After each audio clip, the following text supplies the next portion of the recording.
Which is what's happening now. We're starting to live like in a fucking idiocracy, society, and it's being proven now. Life has gotten, so bad because of social media that nobody even wants to be president of this country. It's like, I mean, we're down to the fact that it's like what's happening here is we're going to end up with like a reality TV star as a president, because nobody with any brains really wants to step up and do it, because it's a fucking horrible job. It's a horrible job. You got to be up at all hours of the day. It pays shitty. It pays like $150,000 a year. No, it pays $400,000. 400,000? Yeah, it's more money than I make. Oh, that isn't shitty then. That's a good job. Who told you it's 100? They said that I had, well, years ago it was like 100. They might I'm have sure years ago. Yeah. I mean, because years ago it was like, and I remember reading it, that it was like $150,000. But you have benefits for the rest of your life and all that shit. Nobody goes broke from being president. But the problem is that like your life is turned inside out because of social media now. See, back in the JFK days, right, they had the newspapers. The newspapers would leave the president alone. The president did a speech. He came out. He did his thing. They pretty much covered up his shit, and they agreed not to talk about, all his women. The broads. Yeah, if JFK was fucking president today, he wouldn't last. Because, like, TMZ and everybody would be up his fucking ass constantly. But that has been developed, throughout, like, time. That whole, like, blurred line of, like, that's the leader of our country, we're not going to make him look bad, and that kind of thing has been erased from the media. Now the media is like, well, truth in reporting.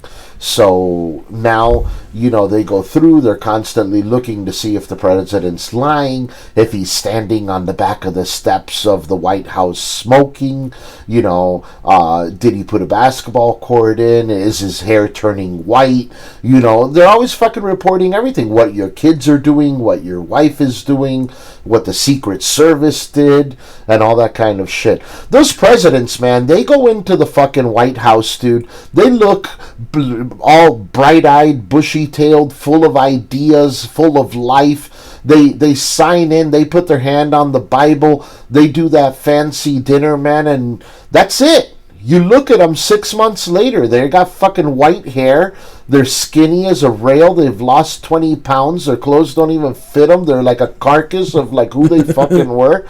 I have a theory about this, dude. I think that like when you become president, you go in there with all these ideas and you're elected by the people and all that kind of shit, and then you get into the White House.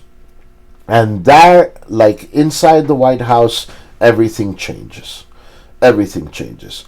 You go in there, you have your first meeting, and it's like with the janitor of like the White House. And he's like, listen, I've been the janitor of the White House for the last 50 years. I'll be replaced by another janitor that the Illuminati, puts into the White House, because, see, we don't change. Presidents change all the time.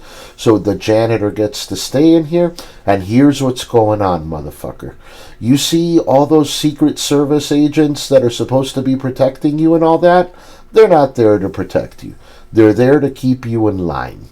Alright? The JFK got out of line, we fucking took care of him.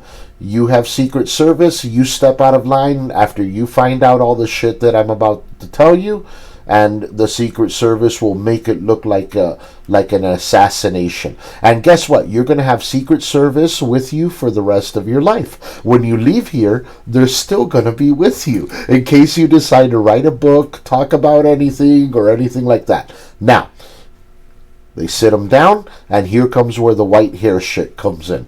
They start telling them everything is true. Fucking the Queen of England is a lizard alien queen that, sucks blood at night, and we have to feed her, bodies every single day. Elvis Presley is in the basement of the White House. He runs a weight loss clinic, for all the staffers here. Biggie and Tupac are running a catering company in Sausalito, Texas. JFK was killed by the mob. Fidel Castro's an alien. The economy's backed by fictitious money that we mine for Mayan Indians that live on the moon, and all of that kind of shit. And then they tell them, they just fucking lay it out to them. And then they realize, so because of all this stuff, your Medicare plan isn't gonna line up with what we're doing here. So you're just gonna do what we tell you to do, and you're gonna go ahead and you have a press conference in 10 minutes. Just read the cards, motherfucker, and remember about the Secret Service.